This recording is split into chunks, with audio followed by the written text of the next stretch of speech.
Hey everybody, Michael Anderson with eTail Solutions. Today we're going to talk about holiday preparations.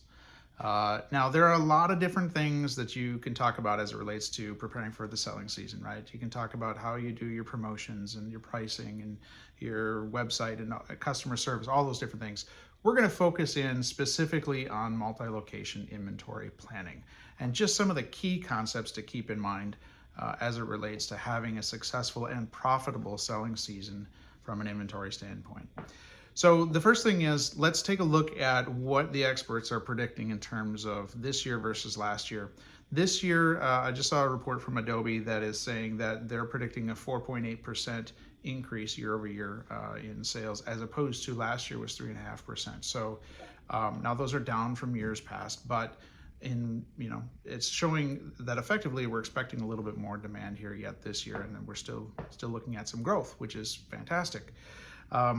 So as we look at those numbers and we think about how do we plan for a profitable selling season, again, I'm not going to talk about sort of the front end strategies of discounts and pricing and so forth, but just as it looks at the profitability from an inventory fulfillment standpoint, where you put your inventory is a really big deal. And so there's a few key concepts that we would recommend you take a look at as you're trying to figure out what products to put where. So the first and foremost thing to recognize is that not all SKUs are created equal.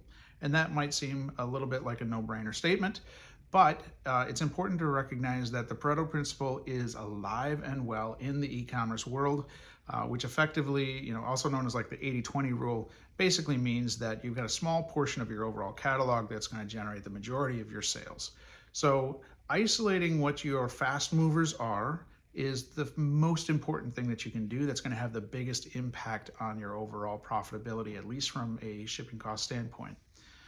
So understand that not all SKUs are created equal. Pick the fast movers to really analyze and dig into. The next component of this is you have to understand regional demand. Now, everybody has different fulfillment networks and locations. So ultimately, what you're going to try and dig into is you want to understand what the demand per SKU per location needs to be, or what that velocity is per day.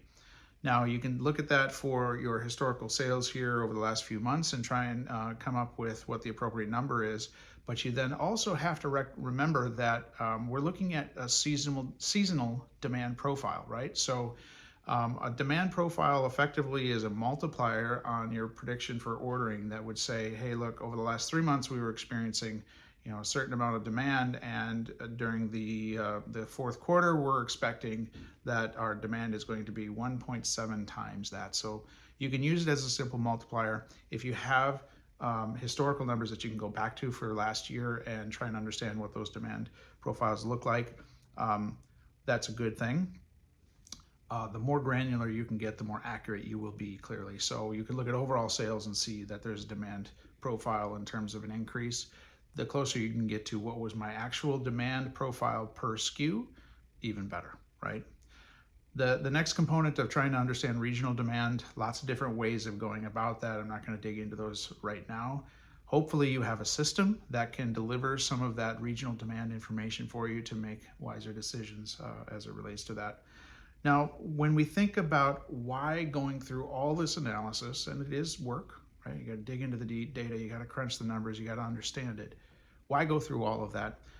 What I can say is we've seen a lot of this over the years. We did a study just recently with a fairly recognizable brand, and they are shipping out of multiple locations, and we found that over roughly a quarter's worth of data, as we looked at this, they could have reduced their fulfillment costs by 35.5% just by finding or I guess figuring out which of those fast movers they should have put in the right locations.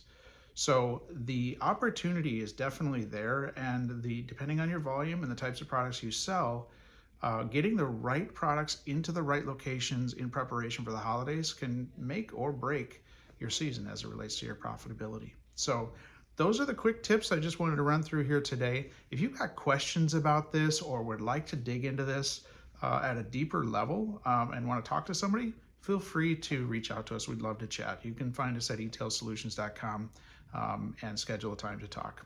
We'd love to hear from you. I hope you have a fantastic selling season here in Q4. Take care.